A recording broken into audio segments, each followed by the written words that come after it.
भारत के पूर्वोत्तर के एक कोने में, जहां बादल जमीन को छूते हैं और जंगल इतने घने हैं कि सूरज की किरणें भी अंदर जाने से डरती हैं, वहीं एक दिन एक औरत गुम हो गई। न उसका शव मिला, न कपड़े, न आवाज, बस रह गया जंगल का सन्नाटा। उसका नाम था मेघा जोशी, पेशे से नर्स। लेकिन उस दिन किस्मत ने उसे मौत का मरीज बना दिया। वो मेडिकल मिशन पर निकली थी, असम के बोरझार इलाके की एक बस्ती में दवाइयां पहुंचाने। लेकिन जो आसमान साफ था वो अचानक काला पड़ गया। हेलीकॉप्टर बादलों में समा गया और कुछ सेकंड बाद आसमान से आग बरसी। धरती कांपी, पेड़ों ने झुककर सब निगल लिया। आवाजें, रोशनी और इंसानियत। सर्च टीम निकली, सेना, स्थानीय लोग, हेलीकॉप्टर, सबने जंगल छाना, पर मेघा का कोई निशान नहीं मिला। 7 दिन बीत गए, फिर 15, फिर 20। लोग बोले वो मर चुकी है। जंगल ने किसी को जवाब नहीं दिया। लेकिन ठीक 40 दिन बाद एक आदिवासी शिकारी ने कुछ देखा। जंगल के बीच कीचड़ से सनी एक औरत चल रही थी। उसकी आंखों में नींद नहीं, मौत का सन्नाटा था। बालों में पत्ते उलझे थे, कपड़े फटे हुए, और उसके होंठों पर बस एक शब्द था, मैं जिंदा हूं। उसने कहा, मैं 40 दिन जंगल में रही, बिना खाना, बिना आग, सिर्फ जानवरों के बीच, और मैं लौट आई। यह कहानी है एक नर्स की, जिसने इंसानियत के लिए जंगल में कदम रखा और वहां मौत से आंखें मिलाकर हंस दी। यह कहानी है मेघा जोशी की, जो इंसान नहीं, एक जंग थी। तो दोस्तों, आज हम आपको ले चलेंगे उसी जंगल में जहां रात को हवा भी चिल्लाती है और जहां जिंदा रहना एक चमत्कार से कम नहीं। सुबह का वक्त था।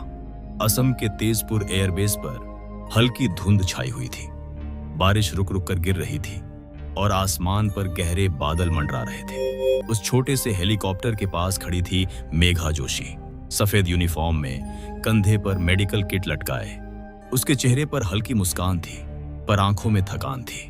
पिछले 3 महीनों से वो लगातार मेडिकल मिशन पर थी, पहाड़ी इलाकों के बीच घूमती हुई, उन गांवों तक पहुंचने की कोशिश में जहां शायद ही कभी डॉक्टर या दवा पहुंची हो। उसके साथी बार बार मना कर रहे थे, मैडम आज मौसम ठीक नहीं है, बादल बहुत नीचे हैं। लेकिन मेघा ने बस एक जवाब दिया, अगर मैं नहीं जाऊंगी तो वहां वो बच्चे मर जाएंगे। उसकी आवाज में कोई दिखावा नहीं था, बस एक शांति थी जो किसी संकल्प से आती है। हेलीकॉप्टर उड़ने को तैयार था। पायलट ने कहा, हम जल्दी लौट आएंगे, 2 घंटे की बात है। और इंजन की गड़गड़ाहट के साथ वो आसमान में उठ गया। नीचे की धरती हरी लकीरों में बदल गई। चाय के बागान, पहाड़ों की चोटियां और बीच बीच में लहराती नदियां। हवा अब तेज थी, पर मेघा का मन किसी और दिशा में था। उसने खिड़की से झांका, बादल उसके सामने दीवार की तरह खड़े थे। उसने अपने बैग से एक छोटी सी तस्वीर निकाली, मां की। उस तस्वीर को देखते हुए उसने मन ही मन कहा, बस ये एक काम पूरा हो जाए, फिर घर लौट जाऊंगी। लेकिन उस दिन का आसमान शायद कोई और कहानी लिख चुका था। कुछ ही देर में बादल इतने गहरे हो गए कि सूरज गायब हो गया। पायलट ने रेडियो पर कहा, विजिबिलिटी डाउन टू 0। हेलीकॉप्टर अब हिलने लगा था। बारिश शीशों पर इस ताकत से गिर रही थी जैसे कोई चाबुक मार रहा हो। मेघा ने सीट बेल्ट कस ली। उसके हाथ कांप रहे थे, लेकिन उसने आंखें बंद नहीं की। पायलट चिल्लाया, we need to go back. लेकिन तब तक बहुत देर हो चुकी थी। बिजली की एक सफेद लकीर आकाश को चीर गई और सब कुछ रोशनी में डूब गया। अगले ही पल जोरदार धमाका हुआ और हेलीकॉप्टर नीचे गिरने लगा। सीटें उछल रही थीं, मशीन के हिस्से टूट रहे थे, लोग चीख रहे थे। मेघा ने बस मां की तस्वीर को अपनी छाती से चिपका लिया। चारों ओर धुंध, हवा और चीखें थीं। कुछ सेकंड बाद एक तेज झटका, फिर अंधेरा। जब मेघा ने दोबारा आंखें खोली तो उसके चारों तरफ सिर्फ पेड़ थे, टूटे हुए, झुके हुए, और बीच में धुएं की हल्की गंध। आसमान कहीं दिखाई नहीं दे रहा था। सिर से खून बह रहा था, पैर में दर्द था। उसे याद आया कि वो अकेली है। उसने धीरे से उठने की कोशिश की, पर शरीर जवाब दे रहा था। चारों तरफ बस पत्तों की सरसराहट और कीड़ों की आवाजें। कहीं दूर कोई जानवर गरजा। वो कांप गई। उसने एक टूटी शाखा पकड़ी और उठ बैठी, और तब उसे एहसास हुआ वो जिंदा है, लेकिन किसी अनजाने नरक में। उसने चारों ओर देखा, न हेलीकॉप्टर का कोई और हिस्सा, न इंसान की कोई आवाज, बस जंगल। और तभी पहली बार उसके अंदर से एक आवाज निकली, भगवान मुझे बचा लो। लेकिन जंगल ने जवाब नहीं दिया। बस बारिश की एक और लहर आई और उसे भिगो गई। वो जानती थी अब उसे खुद ही अपनी लड़ाई लड़नी है। मेघा ने धीरे धीरे अपने शरीर को संभाला और एक बड़े से पेड़ के नीचे बैठ गई। चारों तरफ एक गहरा सन्नाटा था, ऐसा सन्नाटा जो किसी शहर के इंसान ने शायद कभी महसूस नहीं किया हो। पेड़ों की ऊंचाई इतनी थी कि आसमान तक दिखता नहीं था और हर तरफ एक अंधेरा जो सांसों के साथ भीतर उतरता जा रहा था। उसके सिर पर लगी चोट से अब भी खून रिस रहा था। उसने अपनी दुपट्टे को फाड़कर सिर पर बांध लिया। चारों तरफ की हवा गीली थी, मिट्टी से भरी हुई, और उसमें एक ऐसी गंध थी जो मौत की लगती थी। उसने हाथों को कांपते हुए जोड़ लिया, भगवान बस एक रात निकाल दूं। उसने आसपास देखा, कहीं कोई आवाज, कोई हलचल, मगर सन्नाटा अब और डरावना हो चुका था। कुछ दूरी पर झाड़ियों में हरकत हुई। उसने सांस रोक ली, आंखें उस दिशा में टिकाईं।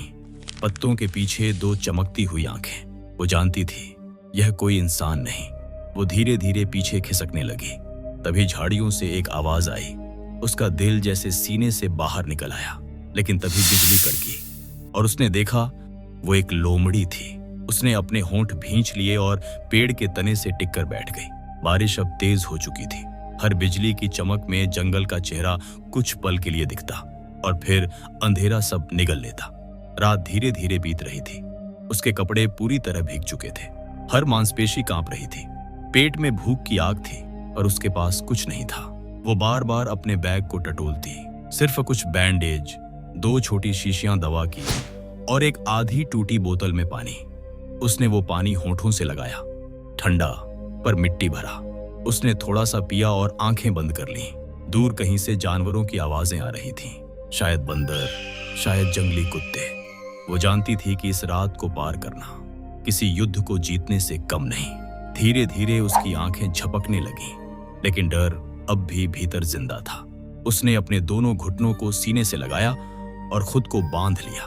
उसके होंठ फुसफुसा रहे थे, मैं डरूंगी नहीं, मैं डरूंगी नहीं। फिर उसने याद किया अपने अस्पताल का कमरा, सफेद दीवारें, मरीजों की हल्की मुस्कानें और उसकी दोस्त सीमा का चेहरा जो हमेशा कहती थी, तुम्हारे अंदर कोई आग है जो कभी बुझती नहीं।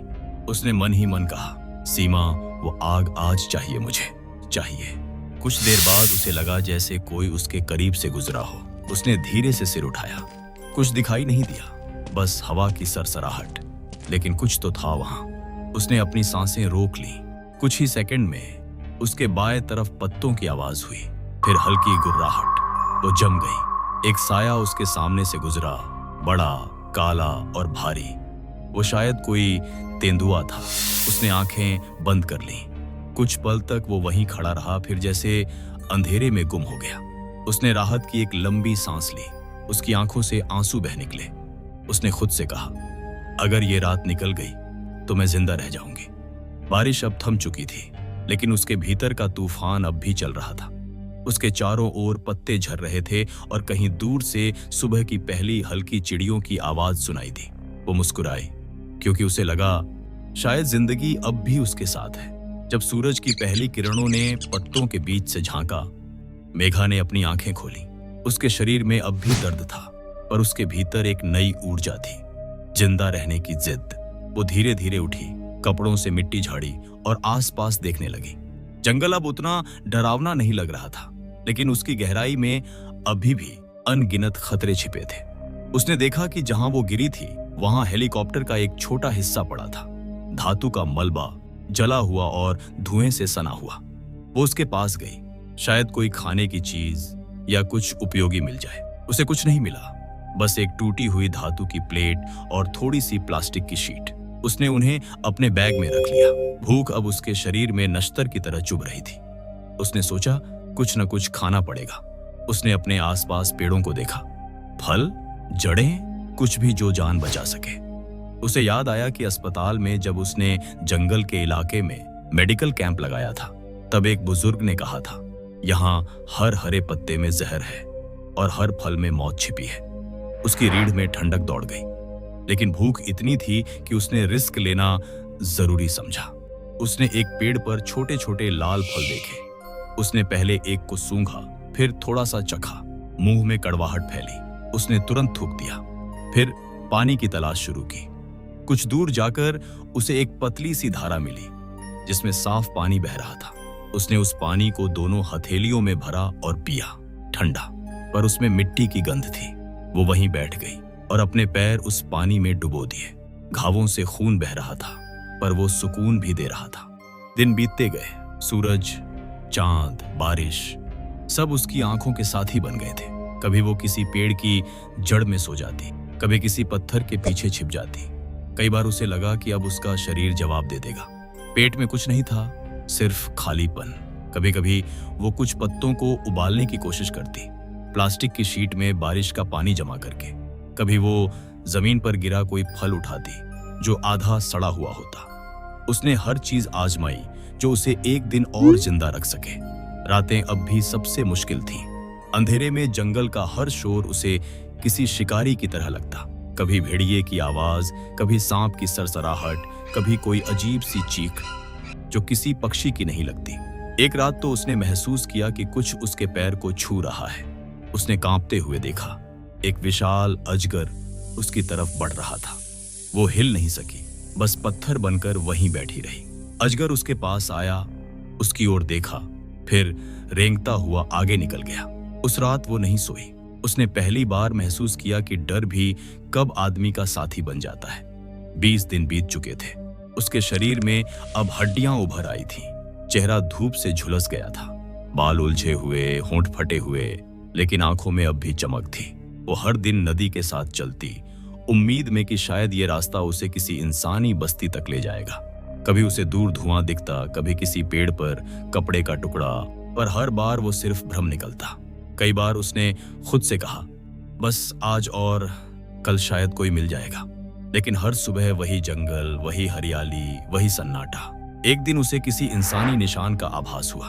एक पुराना जला हुआ लकड़ी का टुकड़ा, जैसे किसी ने आग जलाई हो। उसने उस जगह को ध्यान से देखा। कुछ बर्तन पड़े थे, कुछ राख और मिट्टी में पांवों के निशान। वो दौड़कर वहां पहुंची, चिल्लाई, कोई है? पर जंगल ने जवाब नहीं दिया। वो टूट गई, वहीं बैठ गई, सिर पकड़ लिया और रो पड़ी। बारिश शुरू हो चुकी थी। उसने आसमान की तरफ देखा और बोली, अगर तू मुझे मारना चाहता है तो अब कर ले, मैं और नहीं चल सकती। लेकिन अगले ही पल कहीं दूर से उसे एक आवाज सुनाई दी, हल्की पर इंसानी।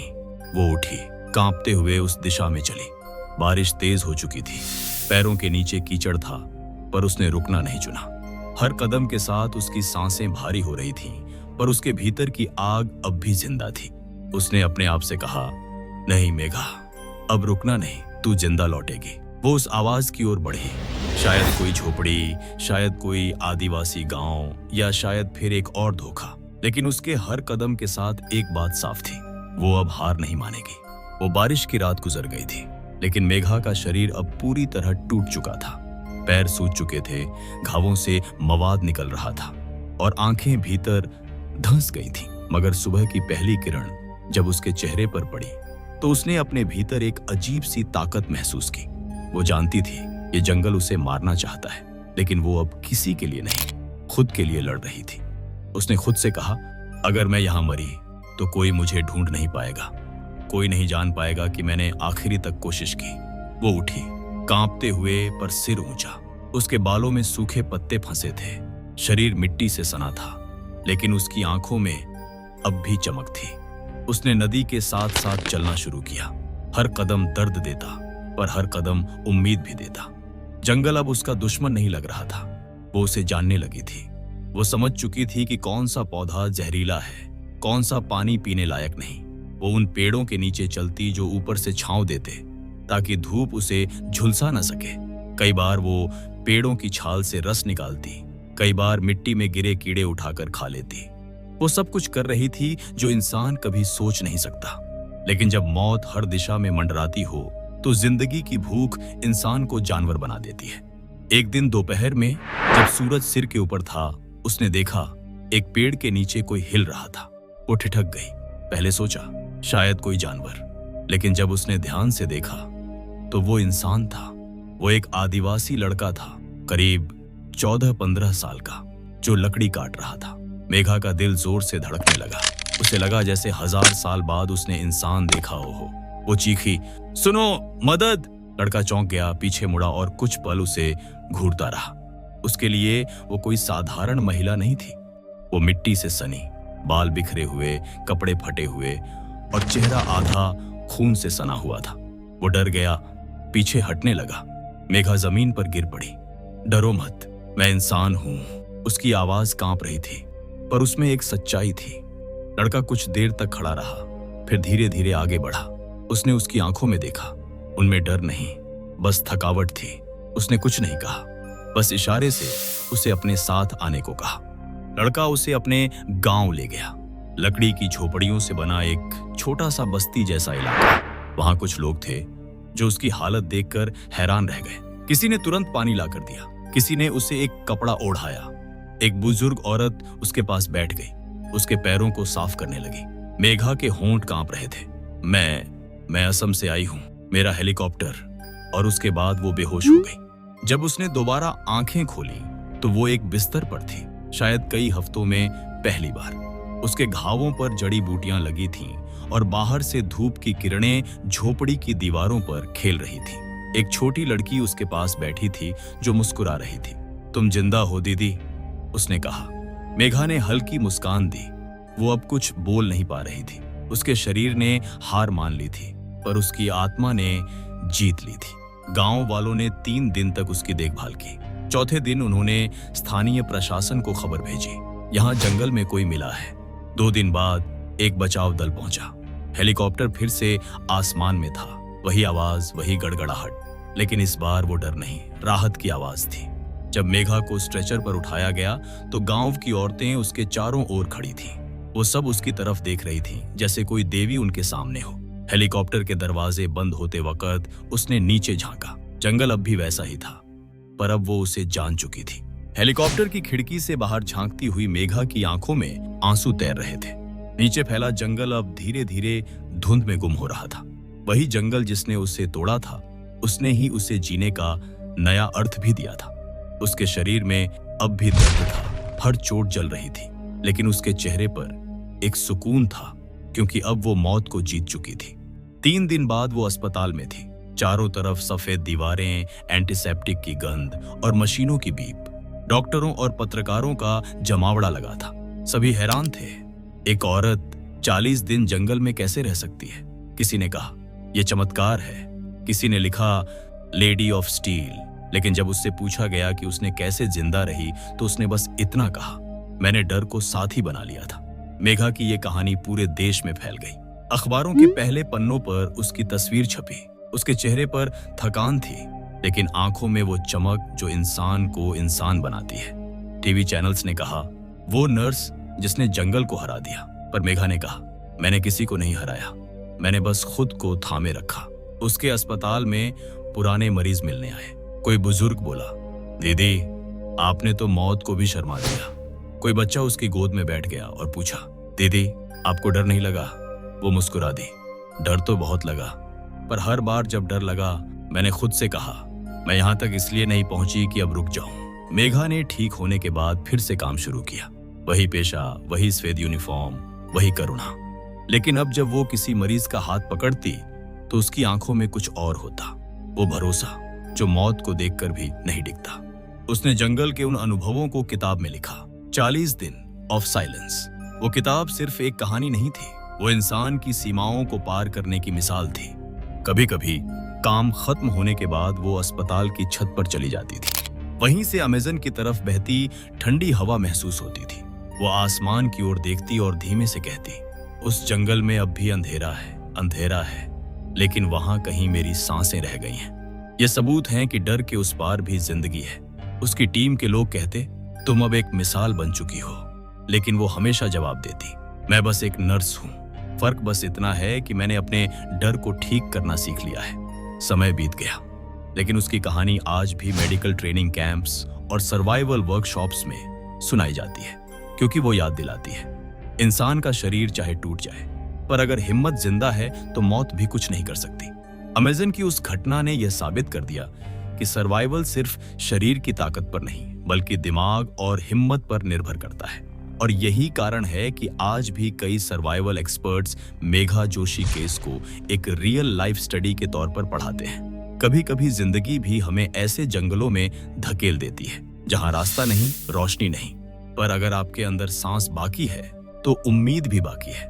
अगर आपको ये वीडियोस पसंद आई हो तो वीडियो को लाइक करें, चैनल को सब्सक्राइब करें और कमेंट में बताएं कि अगर आप इस लड़की की जगह होते तो क्या करते।